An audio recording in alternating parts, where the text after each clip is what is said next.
Well, that was. I don't even know if you guys could hear that. But hello, everyone. No. Oh crap! I think I had the No, it wrong was thing just. set up. I think it was just a black screen. What did you do? Whoops. Okay. All right. Whose piano is that? Damn it. All right. There's Well, this welcome to the show, delay guys. We're that's- here. We're going to be doing spoiler discussions of some comics. Magic Cop number 2, which we talked about Magic Cop number 1 only a couple weeks ago, and then we're going to talk about Great War Separation 2 by Chuck Dixon, the Rippaverse and such. Yeah. Let me look at my mic settings. How are you guys all doing tonight? Hopefully, better than I am. No, I'm doing exactly the same as you, so we're good. We're all set here. Wait, could you guys not hear the Hank Hill music going on? Only in our Nothing. minds and in our hearts, but not in our You ears. guys- Yeah. Oh, there's something. Oh, you know what? You know what it is? Because I didn't have my camera up. I gotta do Professor Savage that. Shh. Don't do Yeah, that. regular Mozart down here. Yeah, I forgot. I had to like turn the camera off and do it. You know, just like Oh, that. there we go. Yeah, but okay. So we're I did first we're hear gonna the talk Rainbow about. Connection, though. I just want you to know I did hear that. All right. Yeah, we're suffering a little bit tonight. I am like under the weather. Evelie's just gay. Professor Savage Dad doesn't have a beard, so I don't even know how you're supposed to operate. We're gonna talk about Magic Cop Very 2 difficult. first. I believe Professor Savage Dad hasn't read it, but you can always join in. Again, Magic Cop is on Global Comics, and It's so true. if you got a It is. membership, you can read it for free with all these other comics. It's only like $5 a month. You guys should be there. You can check out save a lot of money by reading some stuff, and then buy the physical if you really like it. But anything you guys had to say before we get started? Ooh, well, one. Walter I, Matty, thank you for stopping by. I know you're not going to be here until later, but thank you, appreciate it. Sorry, Maldi. I cut you off. On no, purpose. I wanted to correct you really quickly to inform everybody that's actually $7 a month. But Oh, okay. but if you sign up for a whole year, you get a 10% off, and it's $69. No, it isn't. Is it really? I'm not even joking. It's $69 for the year. Bruh. Nice. All right. Ram, Well what's played, well good? played. Welcome to the show, and the Caffeinated Wolf. Thank you for joining. What's up? up? All right, so let's talk Magic Cop 2. Professor Savage said, don't be afraid to ask any questions. What's nice, too, about this being on Global Comics is that we can also share the screen to give some insight while It we does talk make about it it. easier than me Can't- whipping out my doc cam for the actual. I like clock. going like this and hoping things focus and be like, you see the panel right there? Right? Hang on. Wait. That's kind of fun, But you are correct. It's easier for the audience to see what Yeah. you're talking about. Absolutely. And then, okay, so Magic Cop 1, loved it. My type of humor, it just, what is it called? It's really obnoxious in the best way, I was thinking and the kinda art, campy. Kind of campy. campy. That's the word I was looking for. It's very campy. Okay, good. Obnoxiously campy. Yeah, and it has some similarities to my own story, which is another reason why I like it. It's campy, but has a ton of heart, and the premise is actually pretty cool and pretty fun. So Yeah. it's like it's so sincere, Yeah. but it's the packaging is a little bit clownish almost. That's one of the things I like about camp stuff, though. It usually is pretty sincere. Like, good camp is usually something that's sincere and enjoyable and kind of like, I don't know. There's something about something that's a good kind of campy. Like, your cheap, lazy campy is another kind. I like good camp. It's usually very sincere. Oh, very- you're like cut out there. I just like it's really campy. It's Really campy, yes. It just- my thoughts I over here and then disappeared come back entirely. anyway. Yeah. But so we heard that our only strong complaint for Magic Cop 1 was the art style, but at the same time it really worked for the Yeah. comic. Yeah. We were told in the comments of our video that the Magic Cop 2 gets better, and it does. It still keeps that flavor that the art style brings. I'll share my screen in a sec. Yeah, Can't show the it's- first couple pages. Or some of the pages later. But it's almost like the first book was this giant, sloppy, delicious cheeseburger where the chef is like this guy. It's got this stand-up apron. He delivers it to you, but he's been doing it for like 15 years. You're like, man, this is a big sloppy cheeseburger. It looks a little bit rough, and you start eating. You're like, this thing's delicious, but your face is covered in grease. This one's that, but it's almost like they took some napkins to the burger before they gave it to you. Like it's not quite as. I think my analogy that makes sense, right? Yeah, I'm being told it makes. Yeah, sense. I don't know what's going on here. My freaking website's acting weird. Well, while you're pulling it up, you want me to do the little synopsis of the story itself? Buy you some time. Please So I can do that. All right. Yeah. So we're Magic Cop. This is White Lines, episode number 2. It stars Iggy Cromwell, the Magic Cop, and his team of detectives. They investigate the new magical drug, pixie dust, after junkies start getting powers from the white glowing powder. When drug lord Arsenic Jones finds out his plans may be foiled, he hires the headless hitman to take out these cops for good. I dig that. Yeah. The headless hitman. Once we get to him, he's an awesome bad guy. There's some funny stuff in here. The sense of humor is just fantastic in these books. It's just like silly and goofy, and the characters are just so much of what they are. Like these guys really lean into the product in a lot of whenever they fully lean into it, that's when it's at its best. Sometimes whenever they get away from that a little bit, it loses. I think its best hooks. And I feel like this one at times got a little bit away from that, but not a ton. Just more so compared to the first book. The first book has so much banter between the characters and one-liners and silliness and just kind of, it's a little bit more goofy, I think, overall than this book. But at the same time, there are moments where it's a little bit more serious, at least in the world. So this one, it just, I don't know. It didn't feel like it hit the same high notes as well. The first one, I still enjoyed it quite a bit overall. I think the first half of this I think was like fire, and I'm like this is going way better than the first one. And it's really just how it came to a conclusion, which is where I get my complaints come in. But we'll get to that. What the fuck? Are you trying to share the screen? I'm trying to. He's playing Pac-Man. That's what's happening. No, it's like every time we go to this, it's Global Comics is acting weird. Quick. Every time we go to the second one, it just fucking like skips over and is like, "All right, you want to read the ash can now?" I'm like, "No." Oh yeah, mine did that too, and I had trouble getting back to the second book. It really wanted me to read the ash can, which has an awesome title page. For what browser are you looking at it in? Chrome. Do you have Firefox, Brave, anything else to try to? I could try. I could try that stuff. Your Chrome setting might be being a bitch, which Chrome likes to do. Yeah, just weird. Most things are built for Chrome, but yeah. So it starts off. What's going on? You fuck! Oh my god! Am I really not gonna be able to do this? All right. Well, here, tell us how it starts, Evely. I mean, I'm sure you're able to pull it up on your computer. Yeah, I'm looking at it, and I have my notes here. These guys, man. Every time they have a chance to draw a girl's butt, they make sure to throw it in there, even if like the camera angles or body portions or positions don't make total sense. No, this one's so heavy on the cheesecake. But you know what the thing is, though? It reminds me of like 80s movies. Like they went so hard on like the fitness checks, and this is exactly what they were channeling. It's what the comic is about, you know? Yeah. So it starts off, and there's a lady, and she's doing like jazzer, robocized or whatever, and a pizza man. He shows up to deliver a pizza, but it turns out he's not a normal pizza man. He's O'Hara. He's part of the Ambrosian Knights, and they kick in the door like, "Ambrosian Knights, get down!" And then she takes a snooter full of the fairy dust, and the dust that they sniff up, it gives them like enhanced powers, and so she launches this dude through the wall. He like hits the dirt across the yard, like the neighbor's house. He's just sitting there with his hand up, and it's just hilarious. And you got the werewolf leaning out the window looking at him. He's like, "You all right, O'Hara?" You know, and it's so ridiculous. And if you could see the art too, I mean, it just adds a whole lot to it. So yeah, they crash in. She takes that. They have that little dust up, badooms.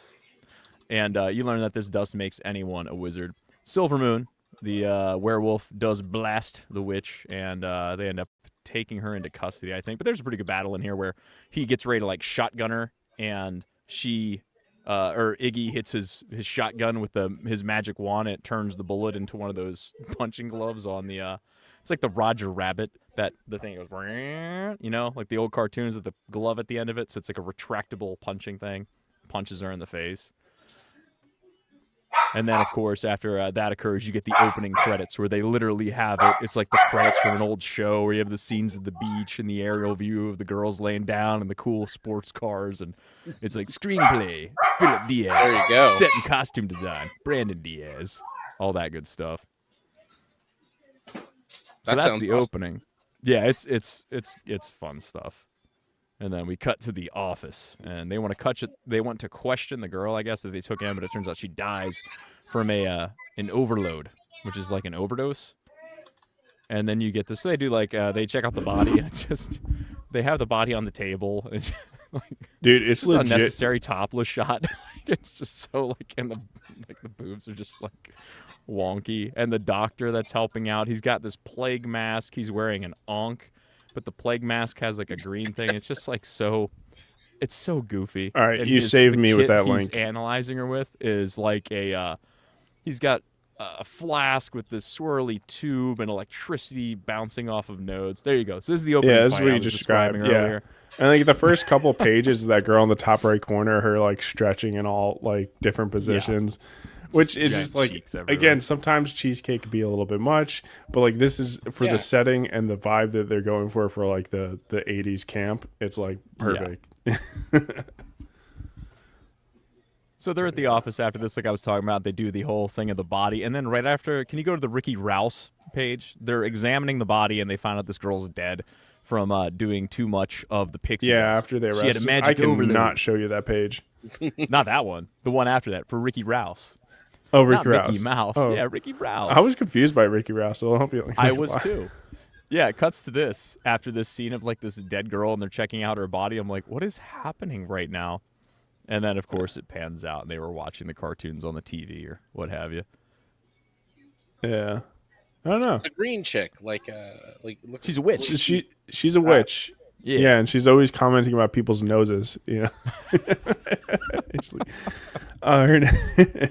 nose is so small. I hate her. Oh, see, there's what he can do with his other hand. Mic in one hand, beer in another. There you go. Yeah, beer. It's probably milk. It's probably just regular, plain old 2%. No, even worse than milk. That. It's a White Claw. It's not White Claw. It's Monster. Oh yeah, that makes sense. Yeah, it is 9:15, so that makes sense. Yeah, exactly. We know that the drugs are coming from a guy named AJ, and now I'm thinking Jones. Okay, arsenic Jones. That's what the AJ stands for. Yeah. So I was kind of disappointed. I kind of always hope that the villains are going to be puns or something like that. You know what I mean? But it's I don't know. It's almost like you threw it into a random name generator for a bad guy from the 2010s or something. Arsenic Jefferson, Jones. Arsenic Jones. Right. Yeah. It's the character design and everything. I'm cool with that, all that. But it's just I already suggested to Phil. We'll see if it pops up in Magic Cop 3 or something like that. I'm like, bro, you need a mummy villain that's trying to do all these pyramid schemes. Come on, man. Yes. Yes. It's right there. It's right there. Absolutely. Right there. I think he needs to turn Bat Sauce's mime into a villain. His high turtleneck. The old video of him. Yeah, just he already looks kind of on the way to being a mime with the black and white. I could see a Bat Sauce mime. Sure. I'm with you. I'm tracking. Yeah. No, but then we are introduced to the B villain, which he's awesome. One of my favorite parts about this, we have the headless hitman, and this is exactly what I want when we're talking about villains for this. It's so great. That's awesome. So he's kind of just a hitman that's hired by AJ to kind of take care. What is he supposed to take care of the cops or whatever? He's trying to clear up loose ends. Yeah. Basically, he gets hired in. He's the most dangerous hitman, and he's mysterious. They don't know a whole lot about him, but he's basically doing some sweeping anytime people get a little bit too close to the case. And probably worth mentioning, too, that in the first book we find out Gray's daughter, she died from an overdose, and it seems the baggie of drugs that took her out also had the AJ in it, so it was a tie back to that. So yeah, he's a dangerous wanted hitman, and from there, so we learn a little bit about him. He takes out that one investigator. They check out the scene, and they're like, "Oh man, this is the work of the headless hitman," which is just such a great name. The character is just awesome, and he gets funny when they talk a little later. It's fantastic. So it goes back to the captain. Yeah, go ahead. Well, I was gonna say then, they go back to the captain. And they kind of get we get like a little flashback about the captain, his like previous partner. I'll show the page right here. Yeah, his partner. They're taking on a pimp, and is that salvage? Oh no, sorry, had to do double take there for a second. And they, I guess the old magic cop, he OD'd on magic, using too much, using the magic hat of the captain and his own wand. Turns in a little dust right there, as you can see on the right. But I like the purple pimp suit. That's fantastic. yeah, it's great. I mean, the colors are pretty good, and you can tell like the the color art is style really is very campy. Oh yeah. And so after that, Captain gives Iggy his old partner's broken wand. Yeah. Chekhov's gun, right? Yeah, we confirm then that AJ the headless hitman is indeed. I think we see them talking together. I mean, it was already set up that he was working, but now we get to see them together at the same time and all that. And he brings him the head and like slams it on the table. And then there's this big Halloween party scene where the headless hitman shows up. And I can't remember if he's actually specifically there to take out the Ambrosia Knights. I don't remember the conversation specifics. I think that's it. But he ends up throwing his axe at the captain. And he throws one at the Magic Knight, one at the captain. And the Magic Cop blocks it. I will say before you get to that, right when he throws the head on to the table, there's like, there's some ha-has from the lettering coming out. And it's coming out from his neck. Love that little detail. No invisible head. Yeah. So yeah, he chucks the two axes. Iggy goes no and puts up a brick wall and stops one of them, but the second one strikes Cap right in the chest. So he gets Cap, and then the headless hitman goes running off, and Helly pursues. Yeah, and they have to like find him. There's a bunch of people because it's like Halloween. There's a bunch of people with pumpkin heads on. And then the dog, I guess, sniffs him out and sees that he's like wearing a wig. And this is honestly one of the best chase scenes I've seen in like a comic book. This was great. It was like high action. You got all the different characters doing like different types of magic. I love that stuff, Like nobody's doing like the same like fireball. They all like the witch has her own magic she's being used, and the magic cop has his own. It starts on foot, and Helly's chasing the headless hitman on foot, and then who shows up? O'Hara. What's he driving? An ice cream truck. Why not? So this ice cream truck comes flying over the hill, and Helly gets in there, and they start chasing the headless hitman, who then gets on his bike. So I just noticed he has a candle. This is ridiculous. He has a candle as his headlight. Yeah. Welcome to the stream, man. Yeah, it's great. Yeah, and, it's just like, where else are you going to see this? Exactly. So they're chasing him. She's throwing her fireballs and all this stuff. They're driving away, and it's just a fun chase scene. It's ridiculous. The panels are like going sideways at times. A train comes out.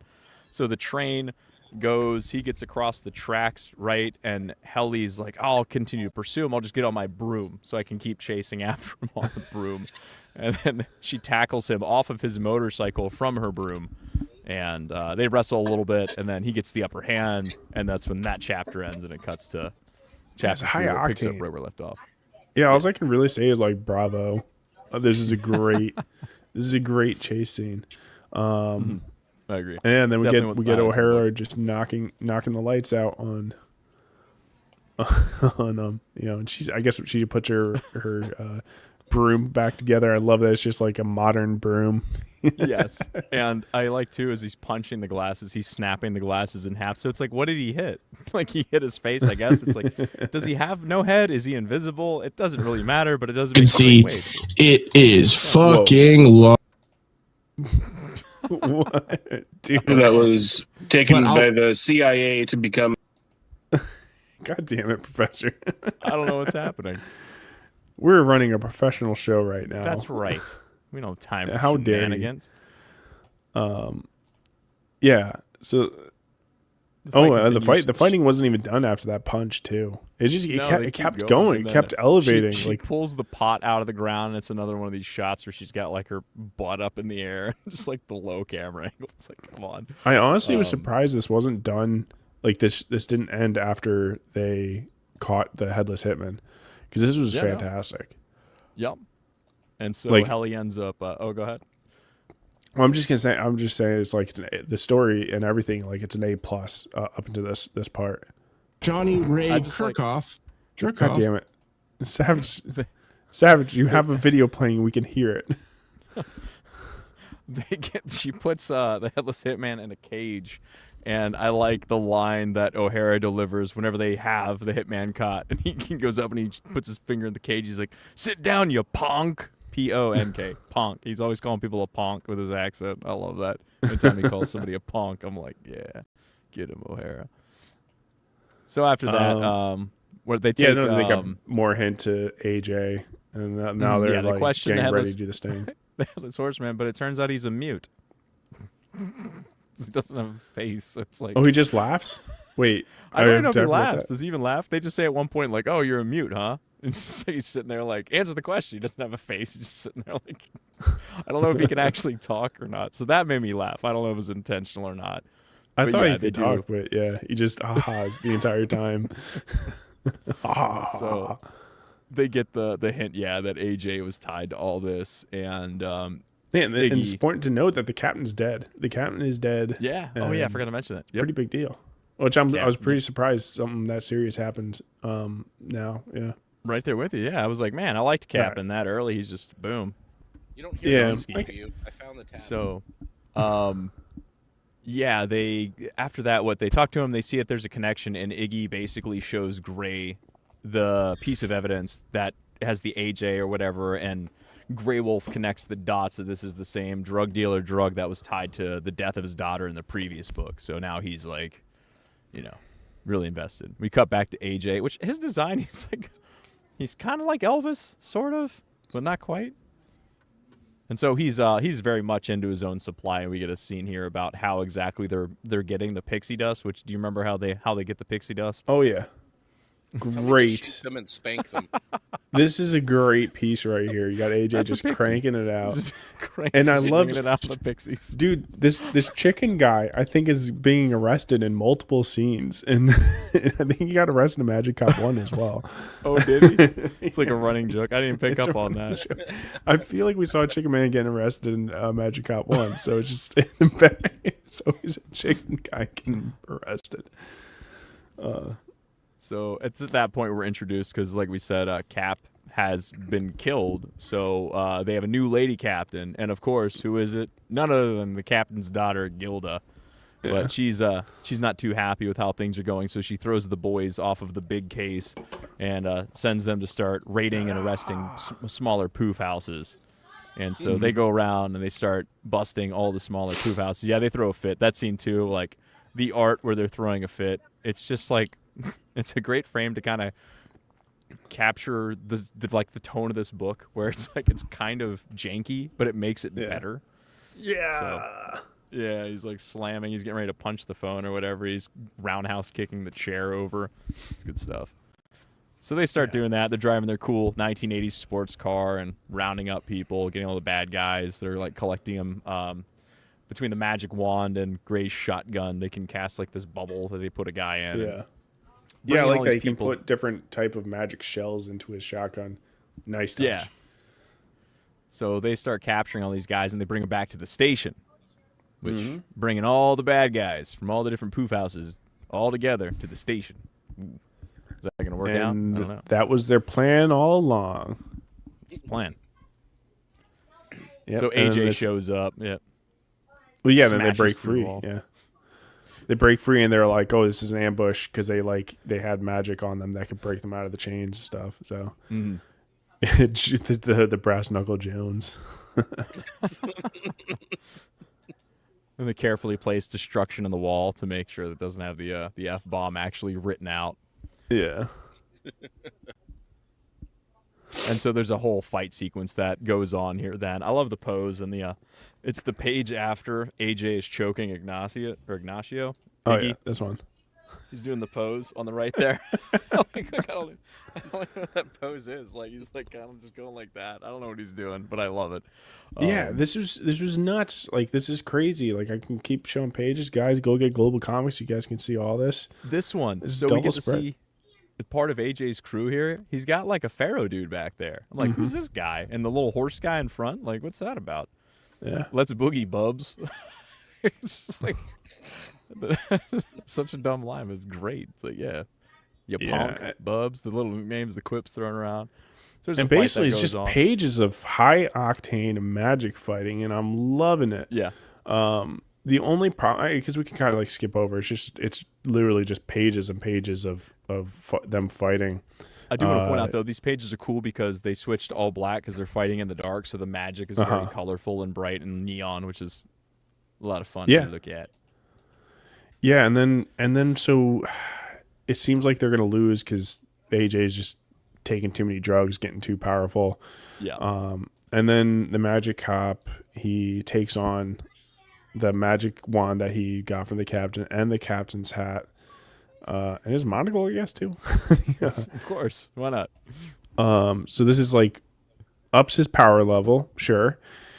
And then we get to the part that I wasn't a fan of is he starts to realize that like, oh, like we can overload him with magic. So they keep on using more and more magic, and to the point where AJ he blows up essentially because it's too much magic.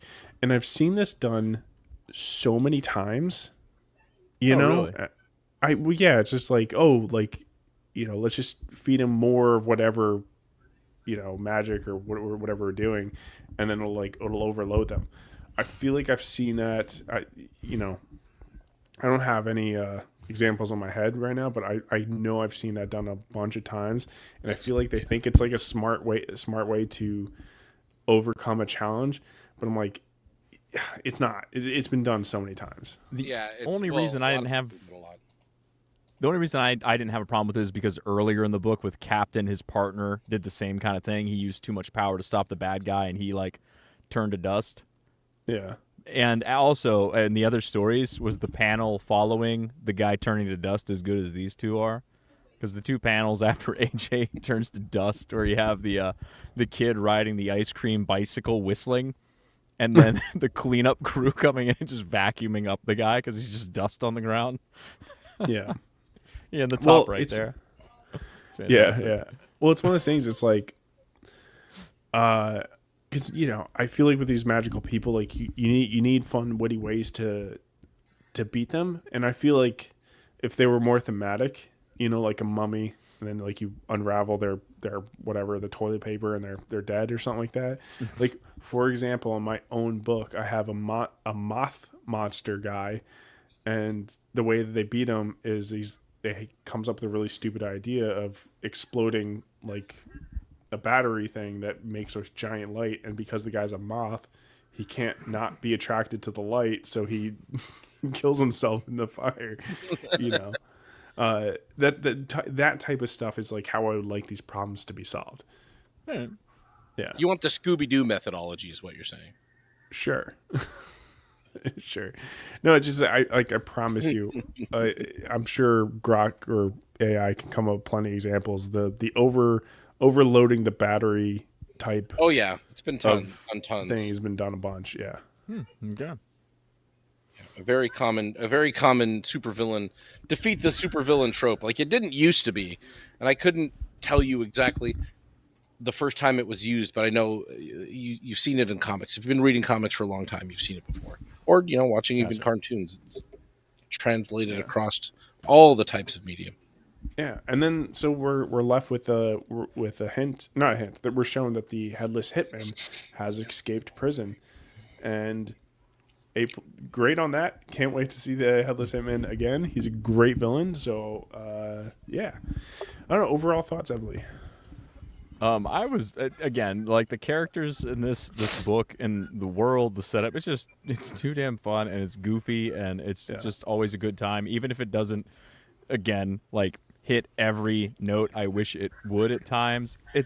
There's enough there that I'm just like, this is good stuff, and I definitely want to read the next one. It's wonky-ish panels at time. It can be a little bit chaotic, but the lack of polish in spots compared to some other books makes it enjoyable. Like it comes, sometimes experimental. Different. I feel like they're just like, let's do these wacky paneling or something like that. It's just like, it feels like it's so unstandardized in like the best way possible. Yeah. Just like they get an idea and they're like, let's just do it. Okay. It's not like, it's wacky. Should we? I think they're just like, let's just do this. Have them say that. All right. And they just go for it. And it's like, it makes it fun. It's a little bit more raw. So good stuff. Yeah. I should have mentioned this at the beginning, guys. Obviously it's in the title. We talk spoilers, but don't let that shun you away from listening to us, because you're like Magic Cop. Like, you're not going to pick it up, unless you don't have plans to pick it up. But if you hear us talking about it, because you probably haven't heard about it, a small indie creator, but if you hear us talk about it, spoilers or not, hearing that might be the difference of you actually picking it up. So, yeah. Yeah, and if you're doing it issue by issue, that only matters for the one issue that you may have spoiled something for you. Jump in on the next one.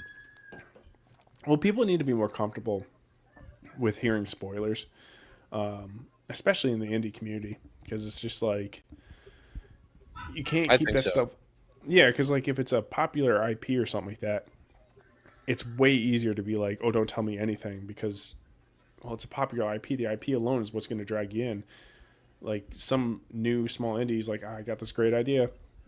Can't tell you. You're just going to have to read to find out. It's just like, well, there's no trust built there. So it's like the spoilers help build that trust. And it doesn't matter how much we talk about it. We can't spoil everything. It's one of those things. You'll have things spoiled and you'll still want to actually consume the source material. But yeah. That's my sales pitch for watching this channel and not tuning off, because you're afraid of hearing spoilers. And that's the only reason anybody tunes out. Like, oh, I love these guys. Endless entertainment. It's the best ever, but I don't want spoilers. No, but Magic Cop, I think, as a series is like definitely one of my favorite indie projects that's out there. Yes. I just the campiness and the type of humor is my shit.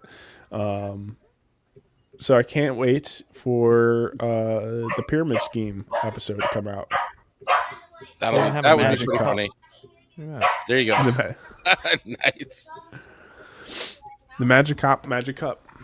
That's right. I had to have it. There you go. Pretty funny. Okay. So I think at this point, guys, we get into our second review for tonight. Great War Separation DOS. Oh, yes. That's right. And if you guys super chat $20 to Bat Sauce, he'll sing Caribbean Amphibian for you. I will.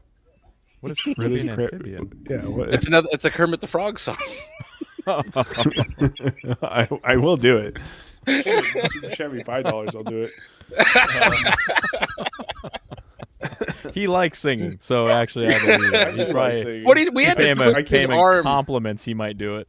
I keep harassing me because, little heads up, guys. Emily's got a song in the works right now, and it's really awesome. And so I'm like, hey, can you do this? Can you do this? Please let me in. Please let me in. I think you guys are gonna have to carry me a little bit on this. I read it like a little over a week ago, and I didn't have. Yeah, it's been a minute for me too, but give it a good reread on this. It was like a month ago when I read it, and I was already way behind. I'm actually caught all the way up, at least with most of the Rippaverse stuff. I didn't order Bloodwrath 2 yet. I'm waiting on Norfolka, and I think Horseman issue 2 as well as Ripazine. I need to buy number 5. I think it is. I'm 100% NDA Andrews buying Horseman number 2 when I can. I already have that. With Blue already have Shaft, it ordered. I think it's called, right? Blue Shaft. Is that yeah, Blue Shaft. Blue Shaft. Yeah. It's NDA Andrew in the chat. He correct us on that one. Be like you. Well, he was in the chat. Right? So, I can give you the rundown because the rundown covers. Well, I'll say first, we'll talk a little bit of Great War Separation 1. Really enjoyed it. I thought the pacing was like top notch. Great book. I think the Chuck Dixon books have been really good so far, and I think this is continuing it. And it did shift a bit where it's more personal. It's more it's more Brian Solari's story, whereas in Great War Separation 1 was more just kind of like scattered about with a lot of things going, of just generally speaking of the war.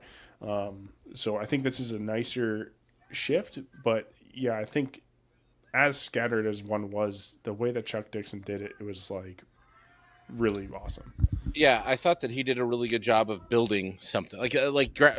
Issue 1 was kind of laying the groundwork. So in its nature, I felt like it was going to be really scattered. But this, in all honesty, this book, I felt like this and Horseman 1, I feel like the universe across the board is hitting its stride quite a bit.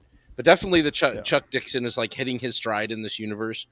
Yeah. You get. I mean, I get this is first, Professor. Story, let Evely get his rundown through. Yeah, so this is straight from the Rippaverse page. It's the Great War of Separation has begun, with Plessy Sanders standing defiant and resolute in the face of overwhelming odds. Through Operation Resolute Fist, the United States federal government has deployed exceptionals to crush the Texan rebellion by targeting the Lone Star capital in an effort to bring Governor Sanders to heel, one way or another, and force a swift end to the attempted secession. Facing an unprecedented arms race with the growing accept gap, Plessy Sanders enlists the aids of General Brian Solari and places his bets on a team of scientists who may have found a way to close the gap. Will Solari's new unit of Texas Excepts be able to turn the tide of the conflict for their independence? And at the cost of what lives will it come? Come. Again, foreshadowing. Going right, yes, back to foreshadowing for Bat Sauce. He's really into that. Some good feedback right here. Gay Texan, very accurate. All right, Savage, what were we gonna say? Oh no, I was just saying, that it really feels like Chuck is. I feel like he's got it kind of nailed down. Like some of the earlier stuff he was writing, I think he was kind of getting his toes wet in it, and especially in Great War of Separation 1, but here in 2, as we're going to get into, like I really feel like he hit such a solid stride with Brian Solari and the story and the groundwork for what this story is. Like this is like my top 3 in the Rippaverse right now. I'll just say that. Like I loved this book. This one was. Not to discredit the first one, but this one was so much better, so much engaging, so much more just pouring through it. Well, it was more. I read it so fast. It was more anchored by the characters, right? Whereas I think that's what it was. A Great War Separation one wasn't anchored, but that was also so impressive of how it kept together without having, because you want your stories to be anchored into a character or couple characters, and that's the benefit of this one. The first one was more of like, here's the premise of what we're trying to what we're going to anchor some stuff to in the future, but we're going to spin the issue setting the premise for you guys, and then we'll get into it. And he definitely got into it here. I like Chuck has a great way of writing like one line that captures the tone or the moment so well. Even in the very opening right there on that page where Avery and his mom are looking at family pictures and she's like, "Oh, do you remember this and you remember that?" And little Avery is like, "Oh, I remember you taking me to watch the train go by." I'm like, that is something as a kid. Like, I don't remember the details of like being 5, but I'm like, I do remember seeing a train go by somewhere. So I was like, man, that's such a good line. Whenever we're on a road trip and we spot a train, dude. I love the little touches of Isom being in this. Yeah. I think that's such a nice little touch. I'm not the biggest fan of the Isom story, but like intertwining into this is really nice and little flavor that's in there. You get I won't at least spoil ahead of where we're going anyways, but I will say we do get such a nice bit of Isom in this, at least maybe not the character directly, but you get kind of a little more of the feel for what we saw in Isom 3. Yeah. Well, you get a lot of Isom's mom in this. Yeah. Which is cool. Yeah. Well, didn't you see the cover for Great War of Separation 3? I mean, no, I didn't actually. It's up. She's almost got it's live now. Yeah, she's almost doing like a Rosie the Riveter pose on the cover. Yeah. Like, okay. Whenever it cuts to the next page, and you were looking at Operation Loggerhead from A Resolute Fist, so we get Stallion, who was introduced at the end of the last book. And whenever they were like, "Hey, this is Stallion. Stallion, tell us about yourself," he's like, "I like breaking things." Like that was the character. Like he says some line like that, and then here they're dropping these guys out of an airplane, and they're landing around with parachutes. He doesn't use a parachute. He just goes straight through the roof of that building. And I'm like, oh, it's awesome. So he hits the ground, and as soon as he hits the ground, he's met by resistance, and they launch a rocket at his face, as one does. It's a little close to launch a rocket, but he takes the brunt of it, and then you can see in the panel at the top right there, he's just like, resets his jaw. Like the dude just took a rocket to the face. He's like, ow, don't shoot me with a rocket. What's wrong with you? So I was like, this is great. Like right there, I'm just like, this is off to such a good start. And then they're kind of sloppy, though. You can tell that they maybe, I don't know if they didn't have proper training or what. There's some, they say that they're just as much prisoners. Danger it's kind to of Suicide Squad-ish. as they are. Yeah. Yeah. And so all that's going on, but the one dude peels off from the group. The I don't know his name. He's like Cyclops, Timu Cyclops kind of. Yeah. Well, this is the thing, right? So I feel like this is going to be a kind of like something that goes on with the Great War of Separation books. It's going to be like what do we call the non-Texans? The regular, all other U.S. is going to send in excepts, just like a shit. Yeah. Yo, your kids, man. Your kids are going wild. Yeah. But yeah, no, they're going to send in, just a bunch of firepower. But then you're going to have Brian Solari that's going to have his own trained units, and they're going to be less than them, but they're going to be more disciplined. And we're going to, I have a feeling this is how Chuck's going to write it. They're going to overcome the numbers through discipline. I feel like that's my prediction. That could be, although once we get to there, they're not at that level yet either. But no, so this Cyclops dude heads in there and he's trying to take out Plessy, and so he just starts blasting. I started blasting, and he misses, and so Plessy is behind the desk there, doesn't get hit, and he pulls out his, I don't know what kind of firearm it is. I'm not an expert. I believe it's a 50-30 20 special cal. V2 X1, if I'm not mistaken. This isn't the same guy that took the rocket launcher to the face, was it? No, that was Stallion. He's still down, like, doing his thing and fighting. Anyways, Plessy blasts this dude. I love that panel, the red with the silhouette and that yellow. It's a really cool shot. He's got that. I'm assuming those are 357 Magnum revolvers, is my guess, but for sure, that'd be very Texas cowboy.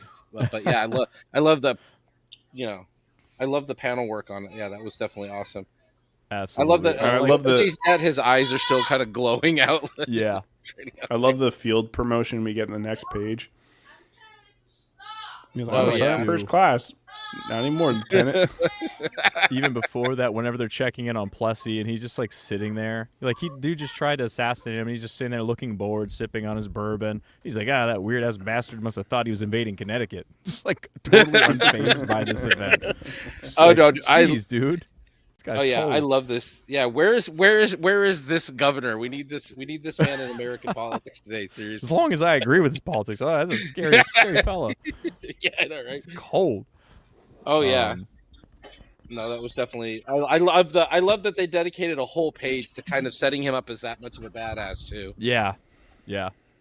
So basically, because of this event, they sent in exceps to take him out and all this stuff. He's like, we need exceps too. So that's when he starts trying to figure out how to assemble a squad. And is this where they talk about, I can't remember the exact order. My notes are not perfect. Is this where he is talking to Avery about recruiting guys, or am I jumping ahead? Yeah, it is. Right there. Right. Sorry, I got distracted. But oh, it goes to the cowboy guy first. I forgot about that. The who's the guy from the first book that we saw that can like absorb people? Is his name Zero? Oh, was that in the first one too? This guy? Yeah. The guy can like absorb people. I forgot it comes. I kind of forgot. Yeah. I must have forgot about that. This is a very small input of the story. This guy is just kind of There's been a lot of building. I think he's been in kind of the background. Like, they'll throw him in a page. Zeno, and I'm pretty sure they kind of like cut immediately away from him. The next page over, and that's what I think they did in the first book. Like, they're building to something. It's going to be there's something going on with him that there's going to be I'm assuming a 5th issue reveal or so, because I think there's 6 whole issues of this, right? I don't know. I thought there were just 5. I thought I heard 4, but I'd be okay with 6. I thought there was like 3 said more. it was going to be 4, but that was just my thought. It was gonna be 15. I could have swore I heard there was I could have swore I heard there was 3 more issues either after this one or after the one they just launched. Oh, So I don't remember. Right. I have to go back 4 to see issues. What Ram H7 is saying 4. Yeah. So. Okay, 4. Okay. So then we got 2 more issues after this. Yeah. So then they're on Air Force One though, so you get to see the discussion with the president. They're looking at what oil refineries in Texas and things like that, the different ones that are there. And there's another great line whenever his I assume it's his assistant is listing off the different locations. She's like, there's 4 in Houston, there's 5 in Corpus Christi, 1 in Galveston, 1 at Three Rivers, 2 at Florispark, 2, and he goes, Florispark? She's like, yes, sir. He's like, never heard of it. So that's a good line. Yeah, I like when it's a little self-aware. It's pretty entertaining. Yeah, that's good stuff. All right, so the cowboy dude absorbs that guy. The president's there, and then we cut to this character. Do we get into the accept training after that? Yeah, we end up over here. Got the exploding chick, I think, and the floaty girl. I am the exploding chick. Yeah. Do we get a name on her at all? I don't think so. Just says, "You some bitches got no sense of humor." Well, looks like she's exploding. Well, isn't this the non-Texans hiring more accepts in that panel? This is when they're back in Texas. Yeah. Yeah, and it's talking about the problem with a lot of them is like, was it say the one girl's got like nuts, the other one is a kid, so they're trying to find people, and they're struggling. They don't exactly have great options, and so that's whenever they start. I think it's when they reach out to Avery, and Avery's dad, right? And he's saying that at Texas A&M they might have a program where if you don't have a natural born accept, perhaps they figured out a way where they can make accepts.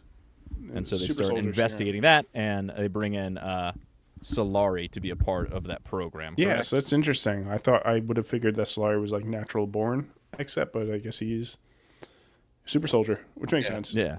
It's like Captain America, right? Similar kind of thing. Yeah. Yeah. And it goes to trial of the grasses, except he becomes Superman instead of slightly stronger man. Yeah. Slightly stronger. Yes. He's throwing a square instead of a circle or something. Yeah. So they undergo all this training, and he has a team that starts going through this process with him, and it's pretty brutal, but he's a tough guy, so he can take the punishment as it were, but it's not one and done. It's the kind of thing they have to go through the process several times. Some people take to it faster, some people it takes more, some people's powers show up earlier, and I don't know that they even have any idea what powers are going to manifest as a result of this. It's just like get in there and try it and see what happens. So they're sort of learning and testing their abilities as time goes on with the different trials, and you see Solari gets this super strength. He's lifting, what is he lifting? 4 tons. He's like, I feel like I do my stack. It's a great balance. He's just like lifting. Yeah. And he flies, and they're like, wait, he's not supposed to be able to do that. Yeah, he's tearing tanks apart, and then he just wants to try jumping. And whenever he jumps, he's basically flying, but he doesn't have it all figured out, so he crash lands too. And so causes good question chaos, from screaming and from Kirby here. Like, what's the premise of the war of separation? Texas is separating from the rest of the U.S. territories. It's not the U.S. how it is now. Like, they already kind of are separated in a sense, but like they keep getting screwed over by illegals and stuff like that. So they're just like, fuck it, we're done. We're gonna be on our own. And the rest of the U.S. is like doesn't like that. So they're like, we're tired of the U.S. not actually defending the. I mean, a mildly in quotes, mind you, realistic scenario that Texas deals with on the regular, and they finally get tired of the federal government not actually doing anything about the border. So they're like, we're going to go over there and we're going to blow up the cartel that's ferrying drugs, money, murdering children, selling them into sex slavery, etc. Yeah, and there was a lot of Spanish. There was a lot of Spanish Great War separation. I think that was one of our criticisms too, because it was like it was too much Spanish going on, and there was no translating. And this one, if you notice, they translated the Spanish. Oh, I didn't notice that actually. A lesson learned, I think. Like, they used to do that in comic books regularly. You'd get the little star, and you'd have the little box down at the bottom, like the end cap or translation of it, or a footnote for a translation. It was either that or Horseman, where it said like translated from Spanish or something like that. Yeah. Excelente. Excellent. That means excellent, pretty sure. Oh, I think so. All right, keep flipping the plate. I'm kind of reading off of your camera. Yeah. So this is where he does the splash landing. I love this girl freaking out, and he's like, he was sore, but he was alive from doing this jump, splash down, and destroying the concrete. So we have like the new superhero team that Solari's going to command. So we have laser eyes. He's got Nintendo laser power man. gloves. He shoots like out of his fingers. He's got magic fingers. Laser gloves. Laser gloves. Chip Salazar. Then we also have what is the chick's powers? That's one Lydia thing Stark? I couldn't figure out. I couldn't tell if she was like a kind of a quasi Colossus kind of deal, like her armor. I mean, it brought that up in my mind, but I don't know if she's generating that or if it's her suit. I don't know if her power is she can hold a huge gun with one arm. So, I mean, that's impressive, Yeah, it's impressive for a small female. And then you got Dan Tran down at the bottom line. She has the powers of being as strong as a normal man. Well, that's what the super soldier serum would have done to a woman. There's all kinds of theories. I saw some people talking about like there's got to be something really cool about her that we just don't know yet. So maybe that'll get revealed. But yeah, here I don't maybe think magnet powers, something like that. I don't know. And Dan Tran, he's really good at poker because he can see the cards without even having to like see the cards. I don't know if he can see through them or just. Was that all of his powers? Is there anything else? I can't remember. He describes a cat wearing a crown. It's dancing, playing a violin, and that's he's got what's on psychic the card. powers. Yeah, psychic powers. I don't know. It's hard to tell. It's like maybe he can just see what the other person's seeing. I don't know. I mean, I know it's the classical way of showing that, but I'm not sure. And then we got super speed. Yeah, Tina. Yep. Lady. Tina Chadarsky? Chadarsky? I don't know. Somewhere from Europe. Some European. Yeah, for sure. And so she's a speedster, right? Her feet are on fire. Like, we're going to need to get you better shoes. She's like, yeah, I'm shopping. So then we cut back to the weird dude who absorbed the cowboy guy earlier, and now he stumbles upon this guy who has this fancy sports car with this blonde babe, and he turns into the blonde babe at that point, I believe. Or at least it's implied that's what's going to happen. Yeah, something like that, yeah. Mm-hmm. Mm-hmm. And then we cut back to Washington. You see some of their exceps they're putting together. This is like their Suicide Squad, complete with the explodey necklaces and all that. And you get this character named Newt, I believe is his name, right? Newt. Yeah, Newt. So he's down there. He's like how do I describe him? He's a roided up shark teeth bro, is what I wrote in my notes. So there he is. I think that's pretty accurate. I try, I try to be descriptive here. No, I think there's I will say like the one thing is like with Great War Separation, we got a lot more unique, diverse powers. Some of them, pretty standard, obviously like laser eyes and stuff like that. But that was a nice thing that we're getting, because I think some of the Rippaverse comics lack like more unique powers, and I think we got that pretty well in here. But yeah, keep going. Sorry. Definitely a lot of diversity. Yeah, they reveal they have 50 exceps doing long sentences. So like, hey, we can put together like a giant Suicide Squad. Some of them escape once they're on ground. He says the callers discourage that. And there's a dude that overhears, and he's what I describe him. He's kind of like Alice Cooper hanging out. He's got like the eye paint kind of. And he's like, oh, I've seen this movie. Sign me up. Again, funny line. Yeah, definitely a bit self-aware there. I think is that the Absolute Zero guy or the Rojo guy? I'm not sure which one it is. I think Absolute Zero is a lady. Is a girl. I don't know who this dude is. Yeah, he's a lady. What? Anyways, dude looks like a lady. Oh, you just get copyright struck right there. Yeah. So they have that going on, so it's cool to see what was going on that side. They cut back to Texas, and this is where you get Solari and the crew. They're doing some training, but they're told something bad is going on.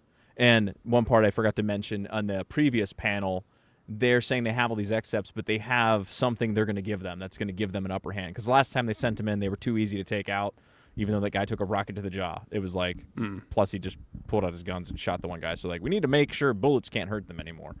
So they give him, like, these bullets, my only weakness. How'd they know? Yeah, they give the superpower people power armor. And I'm like, okay, we're going there.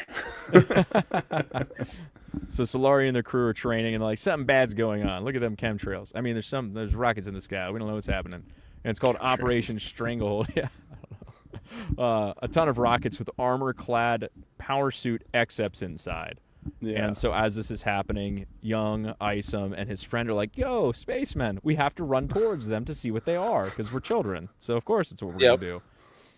And so they land, and all these dudes start coming out and blowing up things and causing problems. And obviously with the suits, bullets aren't going to work. You get like little Bumpkin Joe in the bottom right. It then needs to be god dang careful. And as this is happening, Avery's mom is like, I got to go find my boys, pretty sure, right? Yeah. Because he went running off with his friend. So she's She heading kind of towards... starts whooping some ass. Yep. So there's like a big battle that ends up occurring here. We see these dudes' power suits kind of on full display here. They got like the, I don't know, 4 guns on the arms. 4-arm guns. There you go, with 4 barrels. 4-arm guns, shoulder missiles. Can't forget shoulder missiles. Gotta have the shoulder missiles. Very important. Yeah. Another awesome have a mech panel without here. Shoulder missiles. I'm finding that I'm a sucker for these contrast shots where it's just a silhouette of like one flat tone over something with these the Met guys in the right there walking. Oh, That's yeah, so cool. yeah. Yeah, this yeah, guy's definitely leaning into them pretty good. I Oh, like the yeah. helicopters, the silhouette too. That's really good. Yes, absolutely. And the next panel is Don't you awesome know? because it's Brian Solari being like, ah, and that's always enjoyable. the- I like this Rock Brian from above. Solari suit. Obviously a lot better than his the Alpha Core suit's just too just green. Yeah, this puts a little bit more suits- flavor into it. Yes. And the I'm a flavor big is fan of yellow. those. But yeah, badass action. Like just Yeah. from here on out, man. Lots of fun. Oh, yeah. But old Tina over there, you saw earlier she was a little bit headstrong in some of the trainings. She's like running ahead and, showing off a little bit. And so here she gets a little overconfident. She makes a bum rush at one of the armored dudes on her own, throws these grenades, does a little ninja flip, and is like, yeah, and does a pose. Some kind Superhero of pose. Japanese action cartoon, live action cartoon. Yeah, from like the Power Ranger 90s. pose, yeah. Yeah. And then, unfortunately, the guy, his suit's blown up, but he's not dead. So he gets out and grabs her by the ankle and holds her upside down. And so she's trying to shoot him, and he's like laughing, and the bullets are bouncing off of him. So this guy, bullets don't seem to work on. Like, you just need more of that guy. Just a whole team of that guy, and you'd be in business. And I don't know if this guy is the Alice Cooper figure that we saw the eyes of from before. It looks like it could be, but the lighting, I'm not sure if it's just shadows on his eyes or if it is him. I assume it's hard him. to tell. It might be him. Yeah. This part here, was anybody else bothered? I felt like there was a little bit too much dialogue here, a little bit too much back and forth between the bad guy and her. He's like, that hurt. Now I'm going to hurt you. And she goes, Jose Cuervo, you're an Except, as she's like shooting at him. He's like, you just figured that out, girlie, as the bullets are bound. He's like, now let's make a wish. Bet I get mine. And she goes, ah. It's just the way you're there's a lot of describing it, talking. it sounds like it's too much dialogue, but I don't remember it when I'm reading it as sticking out as too much, and at least I don't see. I moved through Maybe them just me. pretty quickly too. I don't see pages just filled with word bubbles. Yeah, I so. mean, it might This have is been definitely not a Yaira issue or something. It's right. a lot it of might have been dialogue. though the Jose Cuervo, you're an Except. That line, I don't That know, was took me out of that's it. pretty campy. It's pretty cheesy. Yeah. It's like Minnesota, like, oh, jumping, oh, geez, you're an Except, oh boy. Oh, That's I kind of. didn't know. But I what don't I know. love about this, and you could tell with like Brian jumping into action constantly because it's just like he's been trying to train these guys. He hasn't had enough time, and he's just trying to like fix all their mistakes. Yep. And he's the experienced, disciplined guy. You're seeing the difference between the guy with experience and the untrained, and I love this. I love this storytelling that we get from Chuck. And he just mauls this dude, and he's just like left in a heap in the bottom right. He's like, join the others. Tell him walking tanks are amped up, but he's like, the dude just in a pile of rubble down there. I'm like, yeah, Solari's just pounding dudes. Yes, awesome. Pounding dudes. Oh yeah. Just pounding them. Just let him have it. And then we cut back to Avery and his buddy, and they're spying on the robot man who sees them because he's got predator vision. And they're sitting there like, he can't see us. We're in a bush. And then it launches rockets at them, which they got lucky, man, because they were close to that. That'd burn. You'd have like you need an MRI or something after that, I think. So they go running off, and as they're running, of course, who do they run into? Well, I mean, you see a little bit down here. You get the vague idea down there, but boom, there's mom. Mm-hmm. Yeah, So I she love shows that. up and I love this look right here. She's got the whole mama bear face looking at it, just like. Mhm. Vaughn's stream ended. I was gonna send people over there, but sorry, didn't mean to stream over you. It's impossible not to do it. I know everybody's always live all the time. Yeah. Wonder how many cars were damaged. Never mind. Speaking of damaged cars, so there's this big oil tanker in this next scene. We cut back from Isom back to Solari, and there's this oil tanker and the fight going on with them. They end up blowing up the oil tanker, a huge explosion. And that's when we get the this other bad character, who is one of my favorite character designs that I've seen in any of these books. It's just like so cool. Best character design in the Rippaverse so far. And one of my favorite characters, I'm just so like a character that's like on fire. Seen that before, but it's from being too cold, and I'm like, this character is awesome. I love this character. It was like menacing. Yeah, really cool design. It's just like that evil face. Just looks like a demon chick who's on fire, but she's blue. It's really cool. So she starts fighting everybody. And this is another one that maybe a little bit too much explanation for my liking. Call me absolute, as in absolute zero. Ever hear of the Bose-Einstein condensate? That's what I am.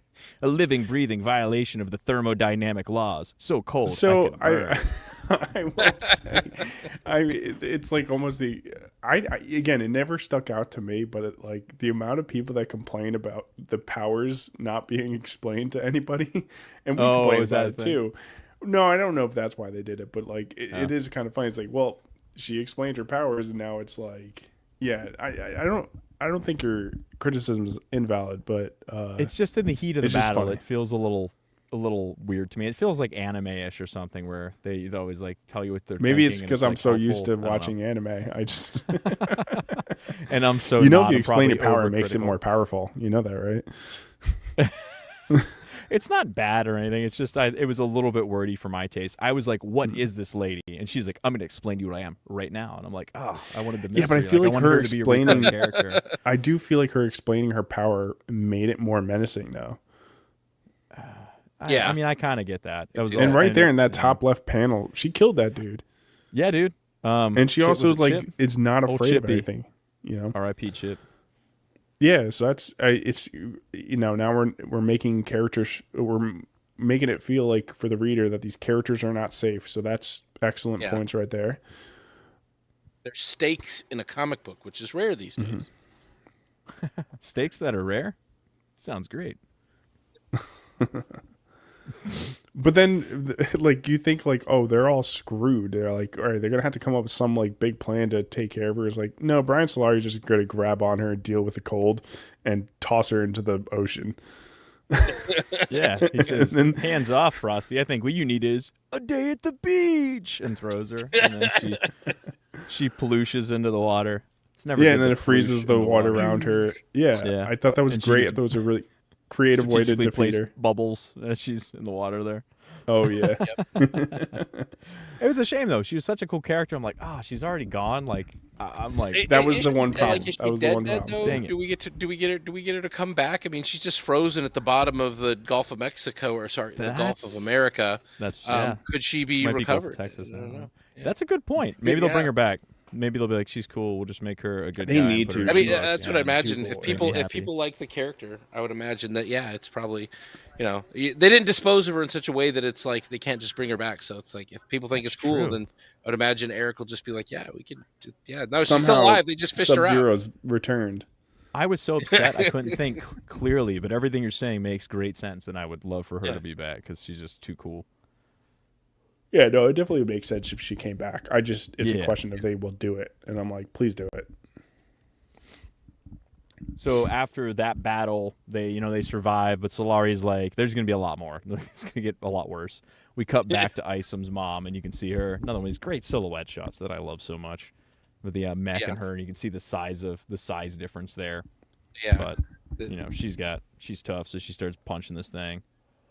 Yeah, she's taking the bullets, and then Just tears his arm off and beats his ass with it. I don't care. So there are some things you see happening in comics like the overcharge and everything else, but I'll never be tired of seeing a villain's arm get ripped off and have them get their ass beat with it. Like that works every time, all the time. So here's the question, little off topic. Are her powers different than Isam's?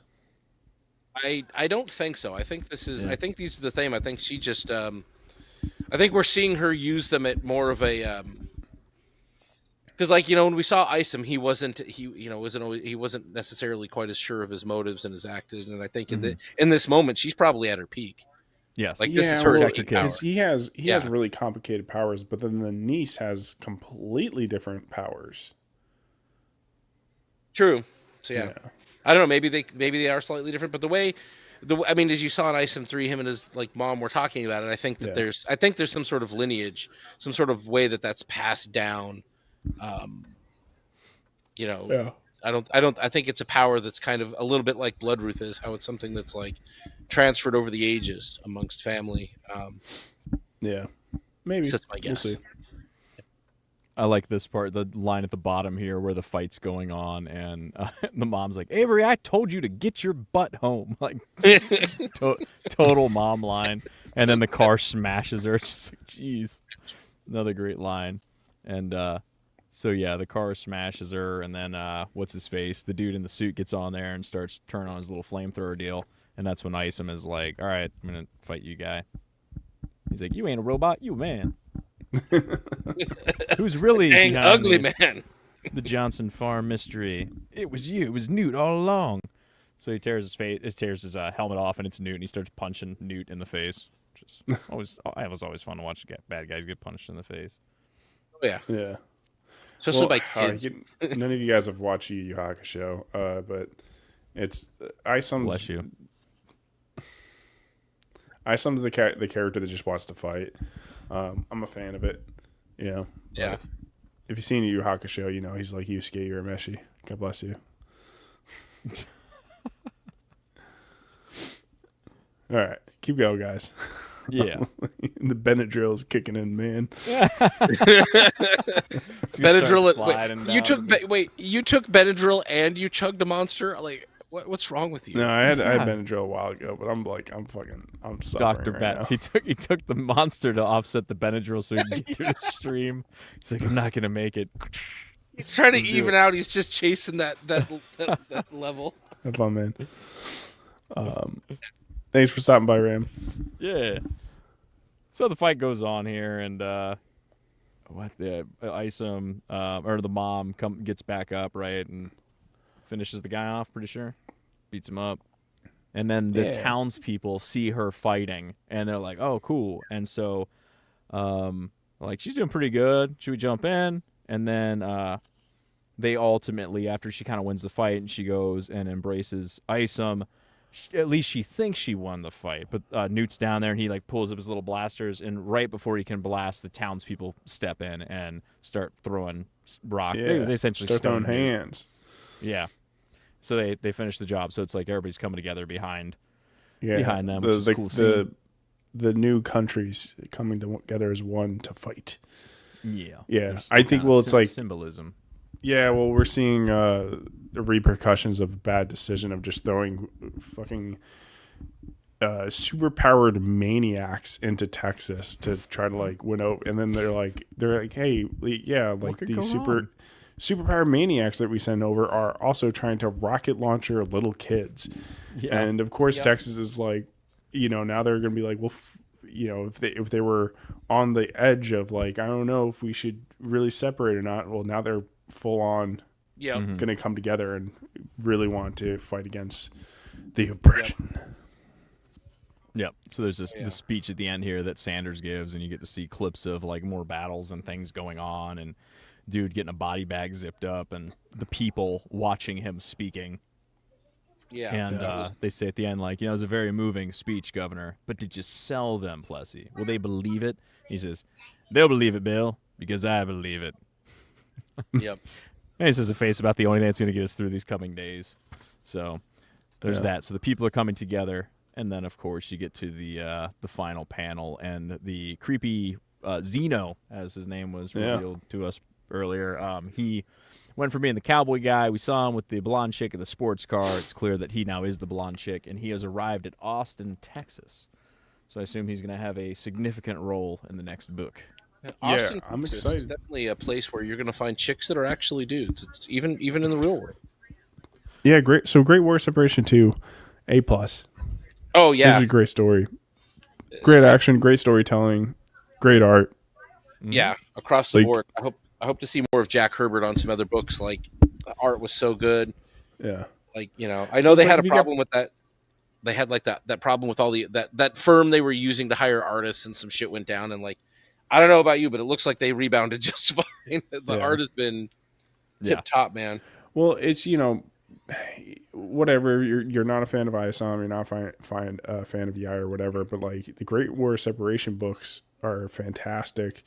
Yeah. They can probably be a good stepping stone. I don't know if Great War Separation 1's like the best book to start with, only because it's like there's so much going on, you know? There is a lot, but it is explaining a lot about it. Is kind of starting at the beginning of where, you know, you show up in ISM and things are just the way they are. And it isn't necessarily the beginning, but you're starting off at like I feel like it is a really good starting point. But yeah, it's not just going to be issue 1 that you're going to need. Like this series in like a compendium when it's done, that would be that's a good Rippaverse primer, because you're going to, I would think maybe we're going to see a few more characters hopefully in here that are, yeah, well, I think everybody's suspecting that the From the speedster universe, chick that was in this is going to be Blue Shift's mother. So, oh, yeah, maybe something like that. Yeah, could be. I mean, right? I guess it's possible. Did we get Blue Shaft? Did we get his last name yet? Well, isn't it Zephyr or something like that, or Zephyr something? We have his last name, but she's a woman, so she's obviously going to take a different last name when she gets married. I guess that's true. It's easy enough. Yeah, feminism doesn't exist in the Rippaverse. Well, yes. Yeah, that's a good point. I think that's probably the right. I think that makes sense, but I don't know. Maybe these powers are not totally unique. Maybe there's lots of people have that. I don't know. You're probably right though. I think. Yeah, super speed is not like a unique superpower, but it's still. I think the timing makes sense. Yeah. But I mean, there's, you know, the thing about dramas and stuff like that, you keep those familial relationships kind of make for sometimes more intriguing storytelling when things happen, you know. It's much more impactful when it's a mother that dies, not some random woman. Yeah, that's true. Yeah. But yeah, I don't know. This is such a great direction that the War Separation is going through. I'm really glad that we got introduced when it did, because yeah, these are just really good books, and and just overall great direction for the Rippaverse. Really good. Everything right now Chuck Dixon's putting out has been freaking great. It is good. I'm loving the Chuck Dixon stuff. I'm looking forward to seeing what Mike Barron brings to it as well. Like, I'm looking forward to seeing more. True, I keep forgetting. Yeah. Yeah. I mean, I know that's still in the works. I'm hoping we get to see that sometime soon. I'm next paycheck, I'm going to be backing Great War 3. I don't know if there's anything else really. Alpha Core 2, right? Or did you already get that? Oh, yeah, Alpha Core 2. No, I've not got Alpha Core 2, so I'll probably get that's out. And then Horseman 2 is also up too. I have Horseman 2 and Norfolka on the same order, so I'm waiting for those two. Yeah, Norfolka should be coming up next, but all the other ones I'm like, I gotta figure out. Yeah. It should be. Well, no, Norfolka has already been released, or it hasn't been shipped yet. Yeah, it hasn't been shipped yet, but it's shipped. Yeah. I think it was supposed to. Yeah, it's supposed to ship soon. Yeah, I think I have that and the Blue Shift Ripazine all as one order. So yeah, so all those get done. But strong point for the Rippaverse. Strong. Like I said, if they get some more Mike Barron books, that'd be a huge plus too. Because I liked Good. I really like Good book. Yeah. Yeah. Just like Eric needs some more experience under his belt. You know, I like the ISM was pretty. It was like decent, but like Barry, more of. Yeah. I mean, it couldn't be. He's got, you know, they've got a 40-year head start. That's why it'll be a little while. before he gets there. But I'd like to see more of him with Salvage PI before he gets to Yeah. I think the next one we're going to do is Horseman 2. We're going to do Horseman 2 and probably Yaira 3, right? I have read Yaira 3. I do have that already. Don't I? You do? I'm crazy, yeah. am I? Yeah, I do. Yep, it's back there. So those will be our next reviews. I think that's all the books I got right now. I've been tight for money with the situation that's going on with me right now. But yeah, guys, I hope you enjoyed it. Thank you for stopping by. If you stopped by, don't forget to like and subscribe. I'm very close to 900 subs, so fucking on your way. I've been writing 15 videos and stuff. I don't have the time. But yeah, anything else you guys got to say? I don't think so. No, yeah, I think we got into it. Yeah, I kind of echo exactly what you've been saying with the book. It's one of my favorite books I've read from them. The second issue, it usually doesn't hit harder. Like the first issue harder than even the first one. You got even the governor. Absolutely. I think was more to the forefront. And he went from kind of like, holy shit, what are we gonna do? Scenario like to this badass. Like he's like, fuck those guys. Drinks his bourbon and like, let's just fuck them up. I love it. If they keep on the trajectory, I think issue 3 is going to be fucking awesome. Comics really shaping up well. Join me. I think it'll probably be hosted on my channel. The Comics Crusade guys. It goes on Friday at night. We're undecided on the time sometimes. But yeah. We're always the day. I don't even know if we had anything for this Friday. It sounded like we'd be pretty thin on people even. Yeah, it's gonna happen. Evelyn, you can join us. I just didn't want to like throw you into a group, be like, "Oh, great, another show I'm gonna commit to." Yeah, I definitely can't commit to another show, but I mean, it's the least committal show in comic books. That's in the comic stream. That's our tagline. Right. There's just no commitment at all. Yeah, so we just talk about general comic book stuff and cover comic book news. Keep it to comic books, but fun time. Probably a lot more ball busting than actual serious talk. Especially if Vaughn's there. Especially if Vaughn there. He gets pretty gay when everyone's around. So,